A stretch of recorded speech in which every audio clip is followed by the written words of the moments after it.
네, 안녕하세요. 네, 저는 그 뮤직 앞에 소개 거창하게 하셨지만, 네, 그렇게 거창한 사람은 아니고요. 뮤지컬 음악 감독을 하고 있는 기타리스트 이성준이라고 합니다. 반갑습니다. 네, 소개가 참 그렇죠. 뮤지컬 음악 감독, 기타리스트.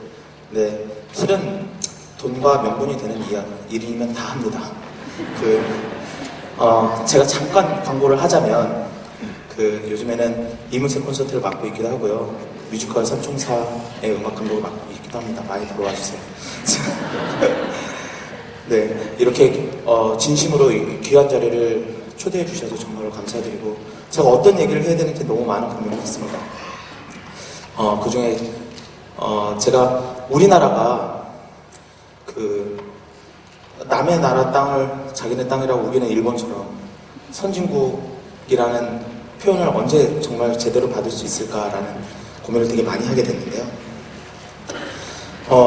그래서 이 건담 문화 산업이 계속 변화되어 가고 있는 이 시점에서 우리가 어떤 걸 준비해야 되나에 대해서 오늘 한번 제가 고민했던 것들을 그냥 털어놓고 제 의견을 한번 제시해 보도록 하겠습니다.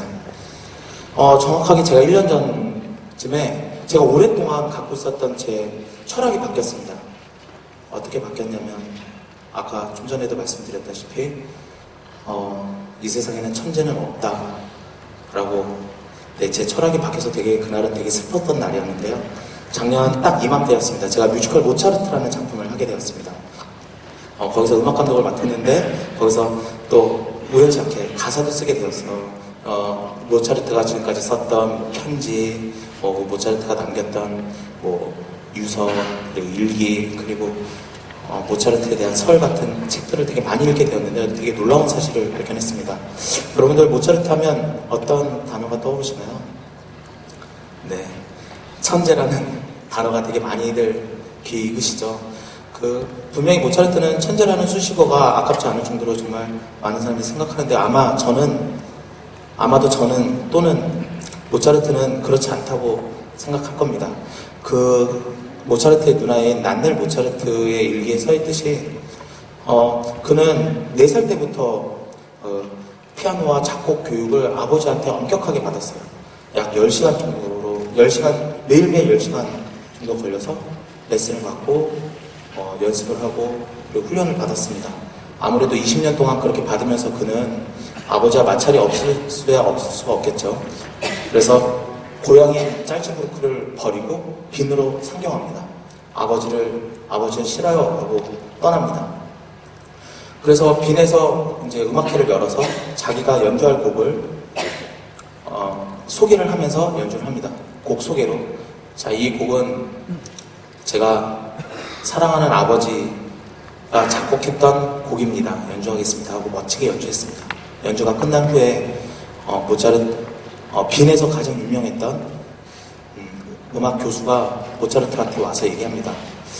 실례지만 오늘 당신이 연주한 곡은 아버지가 작곡한 연주가 아니라 꽤 오래전에 죽었던 바하의 곡이었다고.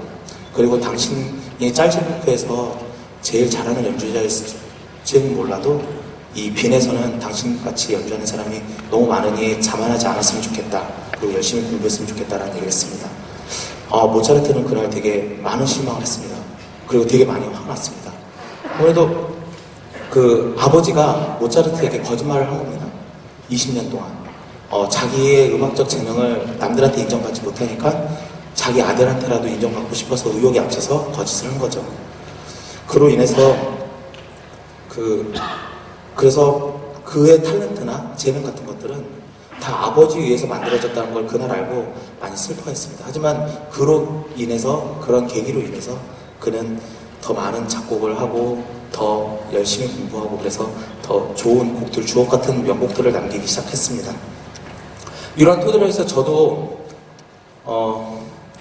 1년 전까지만 해도 저는 천재가 있었다고 믿었는데요. 이제는 이 세상에는 천재가 없다고 그리고 앞으로 천재는 절대 나올 수 없다고 감히 호언장담할 수 있습니다. 저도 한때 천재라고 불리었었던 적이 있었습니다. 저도 7살 때부터 기타와 피아노를 시작했습니다. 근데 저는 어머니가 당시 피아노 선생님이셨는데요. 어머니가 그냥 강제로 기타와 피아노를 매일매일 2시간씩 치게 했습니다. 연습하지 않으면 어머니가 따로 이렇게 식사를 주지 않았거든요. 네. 그래서, 예, 그래서 저희 어머니가 저는 새엄마인 줄 알았어요. 네. 그런데 사람들이 앞에서 연주를 하고 보면, 아, 이 꼬마 잘한다, 막 이러고 하니까, 저도 계속 연습하게 되고, 그래서 천재인 줄 알았습니다. 근데, 그래서 제가 오늘 이렇게 말을 좀 잘 못하는데요. 그래서 여러분께 오늘 제가 들려주고 싶은 노래가 하나 있는데요. 이 곡을 제가 초등학교 때 쳤는데요. 초등학교 때 저희 기타 선생님이 얘기했습니다. 이 곡을 연주할 수 있는 사람은 우리나라에 몇 안 된다고. 그래서 정말 제가 천재인 줄 알고 천재인 그냥 착각에 빠졌던 그 곡을 연주 간단하게 하겠습니다.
잘 들리셨나요? 네. 네, 많이 떨리네요. 제가 수많은 연주를 했는데 이렇게 말을 하면서 하니까 정말 죽겠습니다. 네. 자, 제가 마치 천재일 것 같다는 착각을 들게 할 만한 곡이지 않았습니까? 네. 네, 그 클래식만 공부했던 저한테는 여러 문화들을 접하면서 제가 많은 혼란에 빠지기 시작했습니다. 왜 이렇게 오케스트라 음악이 풍부하고 멋있는지, 또 그런 락 같은 음악이 너무 강렬하고 비트가 너무 제 마음을 후벼 파는지, 또 한때는 발라드나 팝 같은 게 너무 달콤하고 이렇게 신나는지. 근데 제가 할 수 있는 유일한 악기는 기타여서 이 기타로 그냥 가요도 쳐보고 팝도 쳐보면서 그냥 흥얼흥얼 노래를 불렀습니다. 노래는 정말 과간이었지만요. 네. 그런데 저한테는 고등학교 2학년 때 아주 큰 계기가 있었습니다. 그 계기를 준 뮤지컬 이름이 웨스트 사이드 스토리라는 작품인데요. 제가 처음 본 뮤지컬입니다. 이 뮤지컬은 제가 보려고 본 건 아니고요. 그때 당시도 억지로 학교에서 단체 관람을 해야 돼서 50% 할인을 받고 봤습니다. 저 그거 보는 순간 정말 미치는 줄 알았습니다. 그 오케스트라, 락, 그리고 발라드, 팝, 그리고 무대 조명 의상. 제가 아마 귀와 눈이 3시간 내내 흘려버렸습니다. 제가 그걸 보고 나서 바로 다음 주에 학교에 저희 기독교 뮤지컬 동아리가 있었는데요. 바로 가입해서 배우로도 활동했었습니다. 어린 나이 보면 참 현실적이었던, 현실에 충실했던 사람이었던 것 같습니다. 그래서 가끔 요즘 인터뷰나 그리고 많은 후배들이나 그 학생들이 저한테 질문하는 게 있습니다. 음악 감독하려면 어떤 거 공부를 해야 됩니까? 라고 물어봅니다. 정말 노래도 좀 해야 되고 곡도 좀 잘 써야 되고 편곡도 잘해야 되고 심지어는 요즘에는 가사도 써야 됩니다. 정말 답하기 어려웠는데요. 그냥 저는 그렇게 얘기합니다. 그냥 네가 지금 공부하는 거 잘 열심히 하라고. 네, 저는 노래를 정말 못합니다. 정말 노래를 못했었습니다. 근데 제가 대학교 때 와서 처음 사랑을 했는데요. 참 사랑 얘기는 참 슬픈데 제가 첫사랑을 만났는데요. 첫사랑이 정말 많은 남자들한테 인기를 받았던 퀸카였습니다.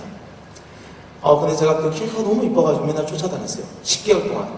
결국 당시에 제가 지금처럼 이렇게 약간 살이 좀 쪄서 인기가 없었나 봅니다. 그래서 10개월 만에 성공을 해서 연애에 성공합니다. 근데 그 여자친구의 취미는 한 달에 한 번 꼭 노래방을 갑니다. 저는 평생 그래도 클래식을 공부해왔고 가요는 좀 많이 접하지 못했는데 그 여자친구는 평생 가요만 귀에 꽂고 다녔으니 얼마나 많은 노래를 알겠습니까? 그리고 노래도 잘하고 저는 노래도 많이 듣지를 못했으니 많이는 하지 못했죠. 그래서 가끔은 여자친구가 부르는데 가끔 이렇게 꾸벅꾸벅 졸기도 했습니다. 그래서 너무 속상해서 제가 여자친구한테 잘 보이려고 여자친구 몰래 노래 레슨을 갔습니다. 그리고 노래 레슨을 테스트할 곳이 없으니까 그 오락실에 가면 아주 조그만 평소 안에 300원을 주면 한 곡을 완성할 수가 있습니다. 그래서 500원 누르면 2곡을 하는데요. 거의 한 달 내내 500원씩을 투자해서 열심히 불렀습니다. 자, 때가 왔습니다. 여자친구가 노래방에 가자고 합니다. 그래서 갑니다. 정말로 정확하게 4곡만, 제가 열심히 준비한 4곡만 외워서 멋지게 완창합니다. 그게 제 재산이 되어서 이제는 남들 앞에서 노래로 지휘를 하고 노래로 강의도 하고 이렇게 살고 있습니다. 제가 이렇게 산 증인입니다. 그러니까 여러분 그냥 하고 싶은 거 했으면 좋겠습니다. 뭔가 막 이렇게 매여있지 않고 그냥 놀고 싶으시면 그냥 나가서 놀으시고 그냥 공연 보고 싶으시면 돈 모아서 공연 보시고 만약에 사랑하고 싶으시면 진심으로 사랑하시고 그리고 사업하고 싶다면 주민등록증과 사업등록증을 내기 위해서 인감증명서를 떼어서 사업자 등록금을 내면 좋을 것 같습니다. 자, 여러분들이 이것을 하기 위해서 공부하거나 투자하는 거에 대해서 두려워하지 않았으면 좋겠습니다. 그냥 하고 싶은 거 그냥 그때 당시에 열심히 하면 좋을 것 같습니다. 제가 보장합니다. 이 세상에는 쓸모가 없는 거는 절대 없다고. 그래서 당시 제가 노래방에서 불렀던 곡 중에 하나인데요. 그걸 좀 여기서 노래로 부르기는 제가 좀 엄할 것 같고요. 그래서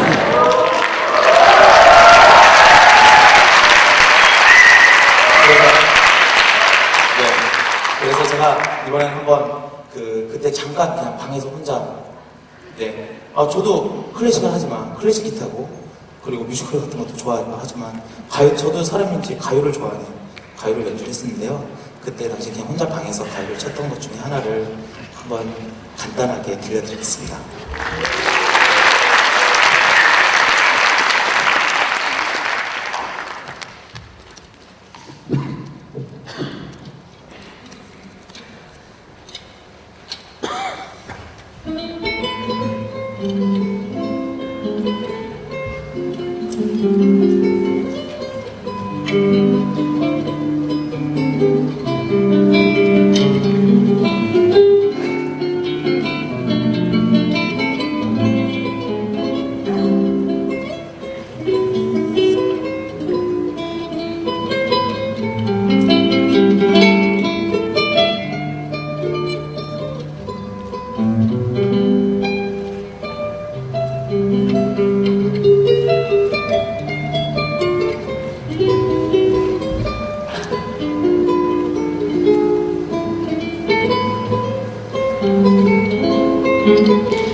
저는 많은 혼란 속에서 살고 있었는데요. 요즘에는 많은 공연들이 막 이것저것에서 막 이루어지고 있죠. 그래서 비록 근데 잘 되는 공연들이 아주 많지 않기에 요즘에 그 공연 관계자들은 얘기합니다. 지금은 공연계의 홍수라고. 홍수에서 저는 필요한 거는 물이라고 생각합니다. 우리가 물 같은 가치를 창출하고 창조하려면 어떤 걸 해야 될까? 그래서 크게는 문화사, 작게는 뭐 뮤지컬 문화사 또는 공연 문화 산업에서는 어떻게 우리가 변화를 가져야 잘 먹고 살 수 있을까? 그래서 제가 갖고 있는 뭐 아까 저 표어가 쪘는데요. 제가 어렸을 때부터 갖고 있었던 표어가 하나 있습니다. The show must go on이라는. 쇼는 꼭 계속 돼야만 됩니다. 그리고 쇼는 계속 될 수밖에 없습니다. 인류 탄생부터 지금까지 보면 공연을 위해서 많은 사람들이 스트레스를 받고 스트레스를 풀고 위안을 얻고 위안을 주기도 합니다. 그런데 그런데 어떻게 사람이 공연을 보고 살 수 없지 않습니까? 지금도 어떻게 보면 오늘 이렇게 강연들을 하시는 것들이 다 공연의 하나의 존속되는 거 있지 않나 싶기도 합니다. 그런데 한국에는 불행히도 콘텐츠가 턱없이 부족합니다. 그래서 뮤지컬 같은 경우는 브로드웨이나 웨스트엔드가 아닌 너무 많은 뮤지컬들이 들어와서 브로드웨이, 웨스트엔드를 벗어나서 세계 곳곳 각각지에 있는 뮤지컬들이 현재 들어오고 있습니다. 당장 저만 해도 최근에는 살인마죄, 잭 더 리퍼, 그리고 삼총사라는 작품도 하게 됐는데요. 이런 뮤지컬들은 체코가 탄생지입니다. 하지만 우리나라 소개되기에는 좀 많이 부족했습니다. 그래서 제가 곡도 다시 쓰고 편곡도 다시 하고 심지어는 극본은 아예 새로 쓰여져 있습니다. 그래서 이게 우리가 알기로는 비싼 라이센스비를 주는 라이센스 뮤지컬이라고 생각하지만 이거는 정말 순수 창작 뮤지컬입니다. 우리나라가 뭐 다른 나라처럼 석유가 막 펑펑 나는 것도 아니고 많은 인구가 살아서 수요가 많은 것도 아니고 하지만 이 글로벌 시대에서 살아남을 수 있을 건 어떤 게 필요할까 고민 중에 저는 바로 콘텐츠라고 생각합니다. 이제는 글, 음악 이런 것들 무용학적인 것들이 꼭 필요하다고 생각합니다. 이 필요한 것들은 요즘 리얼 버라이어티가 대세지 않습니까? 근데 이 리얼 버라이어티에서 나오듯이 우리는 다 사람을 위해서 그리고 사람 중심적인 공연들이 펼치고 합니다. 근데 사람을 많이 믿었으면 좋겠습니다. 사람을 위해서 공연을 만들고 사람 중심적인 공연을 만드는데 그래야 사람 얘기들을 또 잘 들어주고 또 잘 표현해야지만 그런 것들을 잘 만들어진 공연들을 만들 수 있다고 저는 생각합니다. 저에게 최근에 아주 기분 좋은 일이 있었습니다. 제가 중고등학교 6년 내내 매일 밤 10시에 귀에 꽂고 공부를 했었는데요. 라디오에 있는 나오는 별이 빛나는 밤에를 들었었습니다. 들으면서 공부를 되게 많이 했는데요. 그 당시 최고의 DJ인 이문세 선생님이었는데 우연치 않게 몇 달 전에 만나게 되었습니다. 선생님께서 저한테 이 감독 내 노래를 멋지게 편곡해주고 오케스트라를 지휘해줄 수 있나라고 물어봤습니다. 저는 제가 아까 노래방에서 불렀던 네 곡 중에 2곡이 이문세 선생님 노래였거든요. 네, 좀 전에 찾던 곡과 조조아린이었는데요. 너무 기뻤습니다. 그래서 이제 일주일에 두세 번씩 만나면서 밥도 먹고 음악적인 얘기도 조율을 하고 그래서 최근에는 스텝 미팅, 그러니까 즉 공연 관계자들이 한 30명 정도 되는데요. 주요 관계자들만 모아놓고 미팅을 계속했는데 많은 관계자들이 얘기합니다. 문세 씨, 성준 씨, 그냥 이번에는 이 곡 한번 이렇게 바꾸는 건 어떨까요? 아니 이번에는 이렇게 바꾸면 좀 신선할 것 같아요. 아니 이거는 그냥 원곡을 그냥 살리는 게 더 좋을 것 같은데. 여러 얘기가 나와서 저랑 이문세 선생님이 되게 많이 흔들렸습니다. 근데 제가 이문세 선생님한테 얘기를 했습니다. 선생님 그냥 우리가 좋은 거 하면 안 될까요? 우리가 감동을 받아야 남한테도 감동을 주지 않을까요? 라고. 제가 한 가지만 더 얘기하고 싶은 게 하나 있는데요. 혹시나 여기서 비전이나 꿈을 찾지 못하는 분들이 분명히 계실 겁니다. 요즘에는 너무나 많은 직업들이 이렇게 나열이 돼 있죠. 정말 없는 직업을 찾는 게 더 어려울 정도로 정말 세분화되고 직업들이 정말 많습니다. 저는 얘기합니다. 감히 카피 하시라고, 벤치마킹 하시라고. 빌 게이츠를 좋아하신다면 그냥 빌 게이츠가 했었던 행동들이나 이런 것들 정말로 윈도우 같은 새로운 OS가 또 여러분 손에서 발견되고 나오지 않을까요? 그러니까 저도 벤치마킹을 하는 사람이 있습니다. 하지만 오늘은 시간이 짧아서 제가 여기까지 할 건데요. 만약에 제가 벤치마킹을 해서 더 열심히 살아서 한다면 꼭 나중에 다시 벤치마킹이라는 주제를 가지고 이 테드에 한 번 더 도전해 보겠습니다. 천재도 아닌 여러분, 제가 천재도 아닌 제가, 그리고 여자들한테 인기 많지 않은 제가 남에게 감동을 주는 자가 됐습니다. 테크닉은 이 사회에서 만들어지지만 열정은 본인에서 나옵니다. 그러니까 제가 인생을 조금 살아봤는데요. 조금 어렵긴 한데요. 이 세상은 정말 해볼 만한 가치도 있고 명분이 꼭 있습니다. 그러니까 하고 싶은 대로, 절대 천재가 없으니까 여러분들이 천재를 만드세요.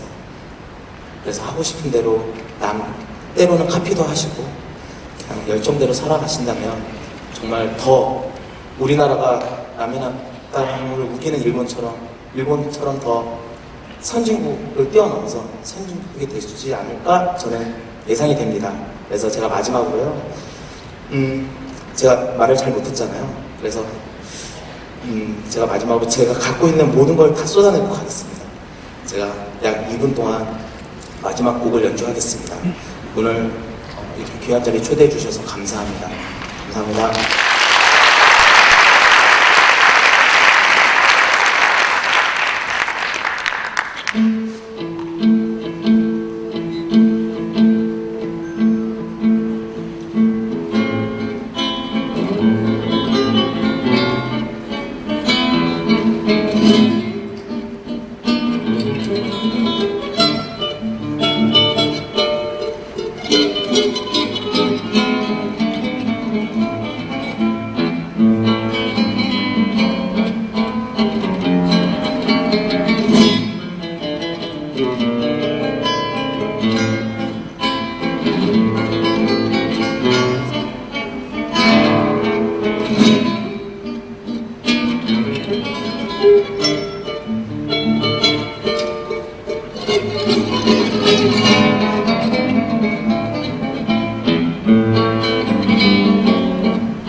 Thank you.